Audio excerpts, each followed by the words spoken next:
तो भाई लोग स्क्रीन पर देख रहे हैं कि अपना पावर स्टार पवन सिंह और ऋतिक सिंह एक साथ आ रहे हैं। एक बहुत हाई लेवल का गाना शूटिंग होने वाला है, इसी के बारे में बात करने वाले हैं। अगर मेरे चैनल पर नए हैं तो जरूर लाइक सब्सक्राइब कीजिएगा। तो आप बात करते हैं भाई लोग ये गाना कौन सा होने वाला है या कैसा शूटिंग होने वाला है। तो भाई लोग आप लोग से बता देना चाहता हूँ, आप लोग स्क्रीन पर देख ही रहे हैं कि पावर स्टार पवन सिंह और ऋतिक सिंह एक साथ दोनों भाई आ रहे हैं। गाना बहुत बवाल करने वाला है।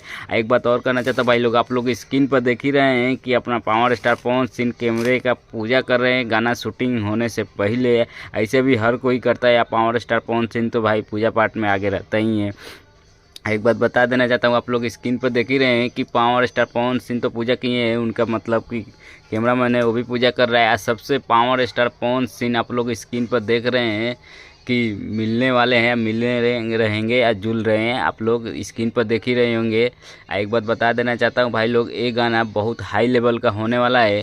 अब भाई लोग पावर स्टार पवन सिंह तो है ही, या ऋतिक सिंह, इसमें प्रियांकु सिंह भी है। तो भाई लोग गाने का तो म्यूजिक देते ही हैं, इस गाने में भी प्रियांकु सिंह है। इसमें नहीं है पावर स्टार पवन सिंह या प्रियांकु सिंह एक साथ डांस करते हुए नज़र आ रहे हैं। तो भाई लोग आप लोग को सोचा कि मैं शेयर कर दूँ, ये गाना कब तक आएगा वो भी आप लोग को बीच में शेयर करूँगा। अपना पावर स्टार पवन सिंह का आप लोग फैन है तो ज़रूर लाइक सब्सक्राइब कीजिएगा। हम मिलते हैं अगला वीडियो में, तब तक के लिए गुड बाय।